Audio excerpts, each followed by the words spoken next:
Jerry Jerry दोस्तों आज मैं आपको गोलमाल तेरी फिल्म की कंप्लीट शूटिंग दिखाने वाला हूं, जिसे देखकर सच में आपको बहुत मजा आएगा। तो बस वीडियो में एंड तक बने रहें। सबसे पहले आपको ये जेट स्की की शूटिंग दिखाता हूं। इन सारे जेट स्की के सीन को गोवा में शूट किया गया है।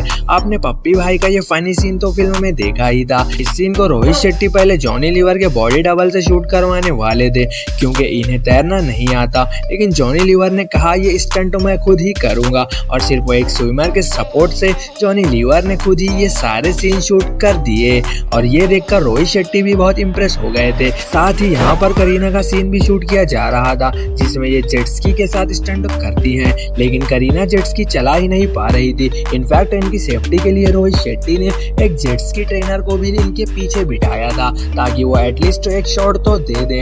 लेकिन अनफॉर्चुनेटली करीना से ये हुआ ही नहीं, तो इसे देखते हुए रोहित शेट्टी ने ये सीन ही कैंसिल कर दिया था। नहीं तो हमें फिल्म में एक और फनी सीन देखने मिलता। इसके बाद ये बस वाला सीन भी हमने फिल्म के सॉन्ग में देखा था, जहाँ ये लोग बस लेकर रोड ट्रिप पर निकल जाते हैं और खूब फन करते हैं। इस सॉन्ग की ज्यादातर शूटिंग इस ब्लू स्क्रीन के सेट पर हुई थी, जिसे गोवा में एक फिल्म स्टूडियो में रेडी किया गया था। और ये एक ओरिजिनल मिनी बस थी, जिसे खास तौर से इस फिल्म के लिए बनाया गया था, जो नॉर्मल बस से ज्यादा ब्यूटीफुल और कंफर्टेबल थी। सॉन्ग में दिखाया गया है ये चलती हुई बस में अंदर मस्ती करते हैं। अब इसे रियल में चलती हुई बस में तो नहीं शूट किया जा सकता था, इसलिए यहाँ ब्लू स्क्रीन का इस्तेमाल करके इस सीन को शूट करना पड़ा। और ये सीन की जब शूटिंग हो रही थी, इस दिन गोवा में शूटिंग का 11वां दिन था, और इसी दिन अरशद वारसी का बर्थडे भी था। लेकिन उन्होंने अपने बर्थडे को साइड में रखते हुए पूरे रात के 12 बजे तक काम किया था। फिर पैकअप होते ही पूरी टीम ने मिलकर केक काटा और इनका बर्थडे सेलिब्रेट किया।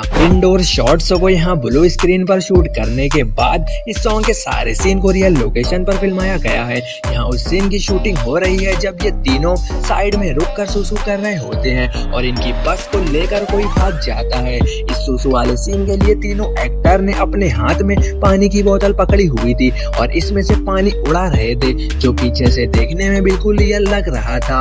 और इसी लोकेशन पर साइड में इन्होंने ये टेंट वाला सीन भी शूट कर लिया था, जहाँ तुषार की वजह से टेंटों में आग लग जाती है। इसके बाद अगला BTS है ये डॉग वाला सीन, जिसे शूट करना सबसे डिफिकल्ट काम था। और इसे शूट करने में डायरेक्टर और पूरी टीम को अपनी नानी याद आ गई थी। हालांकि ये डॉग एक वेल ट्रेन डॉग था, और शॉट के वक्त तो इसका ट्रेनर इससे मूवमेंट करवाता था, और डॉग को किसी तरह देखने, भौंकने या भागने के लिए इसे मिनी टॉय बॉल का इस्तेमाल किया जाता था। लेकिन कभी कभी ये ऐसे मूड में होता था कि कुछ भी एक्सप्रेशन नहीं देता। जैसे ये वाला सीन देख लो, जहाँ इस डॉग को उठकर बस ऊपर देखने का एक्सप्रेशन देना है, लेकिन ये ऐसा करने को तैयार ही नहीं था। ट्रेनर भी जब लाख कोशिश के बाद थक हार गया, तो ये सारे एक्टर और डायरेक्टर अपनी अपनी कोशिश करने लगे ताकि ये शॉट दे दे, पर इसने ये शॉट नहीं दिया था। और इसी वजह से कई बार टीम को थक हार कर बैकअप करना पड़ता था, और फिर दूसरे दिन दोबारा से ही अपनी कोशिश में लग जाते थे। लेकिन कभी कभी ये डॉग इतने अच्छे मूड में होता था कि इसे जैसा सिखाया जाए ये फौरन ही इसे परफॉर्म कर देता था। जैसे इस सीन में जब इस डॉग को मिथुन सर के पीछे भागना था, तब बस ये बॉल फेंकी जाती थी और ये फौरन मिथुन सर के पीछे दौड़ने लगता था। अब फिल्म में अजय देवगन का जो घर था, आपको इसकी शूटिंग दिखाता हूँ। इस सीन की शूटिंग गोवा में बागा बीच के करीब एक बंगलो को रेंट पर लेकर इसमें की गई है। यहाँ उस सीन की शूटिंग की जा रही है जब गोपाल, डब्बू और लक्ष्मण घर से निकल रहे होते हैं, और वसूली इनके पास पैसा मांगने आता है।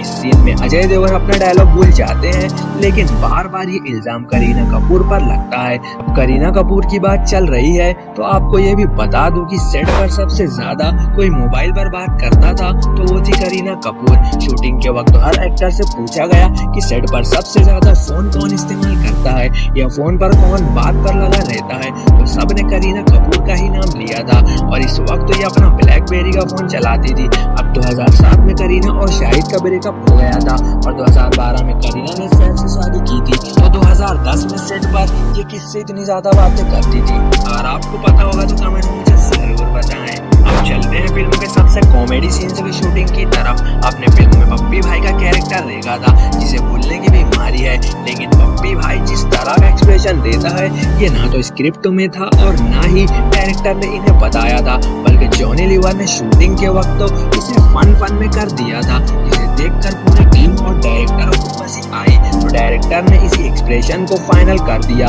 अब सेट पर सबको रोहित शेट्टी जितना बताते सब इतनी ही एक्टिंग करते, लेकिन संजय मिश्रा और राजेश दो ऐसे एक्टर थे जिनसे खुद रोहित शेट्टी को भी डर लगता था कि ये सीन में कुछ अतरंगी हरकतें करने वाले हैं। और सच में ये दोनों ऐसी एक्टिंग और सीन में इम्प्रोवाइज करते थे जिससे पूरी टीम बहुत हंसती थी। अब यही सीन देख लो जिसमें संजय मिश्रा को सिर्फ डायलॉग बोलना था, लेकिन ये अपना सर गाड़ी पर मारने लगे जिससे टीम को खूब हंसी आई। और इस तरह एक नॉर्मल सीन में भी इम्प्रोवाइज करके ये कॉमेडी कर देते थे। अब कभी कभी इम्प्रोवाइज करते वक्त तो कुछ ऐसी हरकत हो जाती थी जिससे कुछ डायरेक्टर लोटपोट होकर हंसने लगते थे। अब ये सीन देखिए जहाँ ये पेंटिंग वाला सीन शूट किया जा रहा है, लेकिन संजय मिश्रा ने इम्प्रोवाइज करते वक्त तो अपने हाथ से अपना प्राइवेट पार्ट को पकड़ लिया था, जो देखकर चालू शॉट में रोहित शेट्टी की हंसी निकल गई और इसके बाद इनकी हंसी ही नहीं रुक रही थी, जिसकी वजह से इस दिन आगे कोई शूट नहीं हुआ और पैकअप करना पड़ा। अब आपको और मुझे लगता है कि मूवी बनाना बहुत आसान है और मूवी बनाते वक्त तो सिर्फ मौज मस्ती और हंसी मजाक ही होता है, लेकिन रियलिटी में ऐसा नहीं होता। हंसी मजाक के साथ गुस्सा, गालियां, बदतमीजी और फाइट जैसी चीजें भी सेट पर होती है। इस फिल्म की शूटिंग के वक्त तो हर कोई थोड़ा बहुत गुस्सा और बदतमीजी तो करता ही था, लेकिन सबसे ज्यादा गुस्सा जिसे आता था वो है हमारे डायरेक्टर साहब रोहित शेट्टी। इस फिल्म की शूटिंग के एक रोज डायरेक्टर और पूरी टीम सेट पर 9 बजे से पहुंचकर रेडी हो गए कि एक्टर्स के आते ही शूट शुरू किया जाएगा, लेकिन 11 बज गए, एक भी एक्टर सेट पर नहीं आया। आधे दिन इंतजार करने के बाद ये सारे एक्टर दोपहर 1-2 बजे के दरमियान सेट पर आए, जिससे रोहित शेट्टी का मूड खराब हो गया। फिर दिन भर इन्होंने चिल्ला कर और गुस्से में शूट किया और सेट पर सारे लोग इनसे डरे हुए थे, लेकिन सेट पर मौजूद साजिद ने बताया कि जितनी जल्दी इन्हें गुस्सा आता है इतनी जल्दी वो शांत भी हो जाते हैं। और हुआ भी यही, शाम होने तक ये ऐसे मस्ती मजाक करने लगे जैसे कभी इनका मूड खराब ही नहीं हुआ था। साथ ही सेट पर जब इस मूवी का व्लॉग बनाया जा रहा था तब सारे टीम आर्टिस्ट से पूछा गया कि डायरेक्टर साहब कैसे हैं, तो सब ने कहा कि वो काम के वक्त तो थोड़ा गुस्से में होते हैं लेकिन ऐसे बहुत अच्छे हैं। टीम ने ये भी कहा कि हम दूसरे डायरेक्टरों के साथ काम कर चुके हैं लेकिन वो हमें इतना फन और मजा नहीं कराते जितना रोहित शेट्टी कराते हैं। अब आप यही सीन देख लो जहाँ शूटिंग के बीच में मूवी की पूरी टीम यहाँ नहाकर एंजॉय कर रही है। इस बीच पर पूरी टीम ने काफी मस्ती की और इनकी मस्ती में इनके फॉरेन डायरेक्टर शेट्टी भी शामिल थे। अब आपने फिल्म के इस सॉन्ग में सभी एक्टर्स की एंट्री देखी थी जो काफी अतरंगी स्टाइल में थी, जैसा कि करीना कपूर की एंट्री इस सॉन्ग में कार पर होती है जहां वो चलती हुई कार में खड़ी हुई है। इस सीन को खुद करीना ने कार के ऊपर परफॉर्म किया था, जिसके लिए कार के बोनट पर एक स्टैंड बनाया गया था जहां करीना को एक बेल्ट से बांधा जाता था। शुरुआत में तो करीना बहुत डरी हुई थी, इसलिए इन्होंने पहले एक ट्रायल किया और हिम्मत करके इन्होंने फाइनल शॉट देने के लिए हाँ कर दिया। और फाइनल शॉट देने के बाद ये बहुत ज्यादा खुश थी क्योंकि इन्होंने आज तक इस तरह का स्टंट कभी नहीं किया था। इनकी एंट्री के बाद बारी थी तुषार कपूर की, जो सॉन्ग में गाड़ियों के ऊपर गाड़ी चलाकर एंट्री लेते हैं। इस सीन को शूट करते वक्त तो गाड़ियों पर वुड की शीट्स बिछाई गई थी, लेकिन तुषार जब पहला शॉट दे रहे थे तब इनकी गाड़ी बीच में ही अटक गई क्योंकि नीचे खड़ी हुई गाड़ी का शीशा टूट गया था। इसके बाद भी तुषार ने दोबारा ट्राई किया और फाइनली इन्होंने एक बार में ही गाड़ी चढ़ाकर उतार दी और अपना स्टंट पूरा किया। अगले एक्टर की एंट्री का बिहाइंड द सीन दिखाने से पहले आपको ये बता दूं कि फिल्म में आपने ये सीन देखा था जहां पप्पी भाई इस आर्टिस्ट से कुछ स्केच बनवाते हैं। तो इस आर्टिस्ट का रोल करने वाला का नाम पराग देसाई है, जो खुद फिल्म प्रोड्यूसर रह चुके हैं, लेकिन इन्हें एक्टिंग करने का शौक था तो इन्होंने इस फिल्म से अपने एक्टिंग करियर में डेब्यू किया था। यहाँ आप देख सकते हो ये इनका पहला परफॉर्मेंस था, इसलिए बहुत नर्वस हैं और इन्हें देखकर रोहित शेट्टी और सारी टीम को खूब हंसी आ रही थी, जिसे ये कंट्रोल करने की कोशिश कर रहे थे। अब इस सॉन्ग के सबसे खतरनाक स्टंट और एंट्री की बात करते हैं जो श्रेयास तालपड़े ने की थी। इनकी एंट्री इस आसमानी झूले पर होती है जिसके लिए इन्हें क्रेन के जरिए झूले के ऊपर खड़ा किया गया था और ये झूले से बस एक रस्सी के सहारे बंधे हुए थे। ये सीन देखने में ही इतना खतरनाक लगता है तो सोचो इन्होंने किस तरह इसे परफॉर्म किया होगा। खैर इन्होंने ये जानलेवा स्टंट परफॉर्म कर दिया जो सीन सॉन्ग में कमाल की वाइब दे रहा था। तो बस आज के लिए इतना ही। आई होप आपको वीडियो पसंद आया होगा। अगर पसंद आया तो मेरी मेहनत के लिए वीडियो को लाइक करके चैनल को सब्सक्राइब जरूर करें और अगला वीडियो किस टॉपिक पर चाहिए कमेंट करना ना भूलें। मिलते हैं अगली वीडियो में, तब तक के लिए बाय।